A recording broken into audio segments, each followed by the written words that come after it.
चाहिँ हामी जागिर खाने दिदीबहिनीहरूको पनि आफ्नै पीडा छ के। अरूले देख्दाखेरि कमाएको छ, रमाएको छ, कस्तो मोज छ भन्ने तरिकाले बुझिदिनुहुन्छ नि, तर त केही पनि छैन। हाम्रो पनि छुट्टै किसिमको पीडा छ के। अब अहिले रातिको ठ्याक्कै 11:15 भएको छ।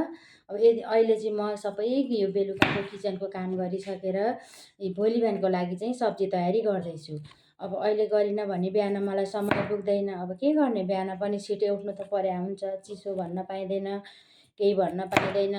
अब समयमै सबै काम गर्नु पर्या हुन्छ, समयमा घरबाट निक्लिनु पर्या हुन्छ, समयमा कार्यालय पुग्नु पर्या हुन्छ। अब बिचमा धेरै कुराहरू भोगेर, धेरै बाधा अर्चनहरू भोगेर चाहिँ हामी अगाडि बढेका हुन्छौँ क्या।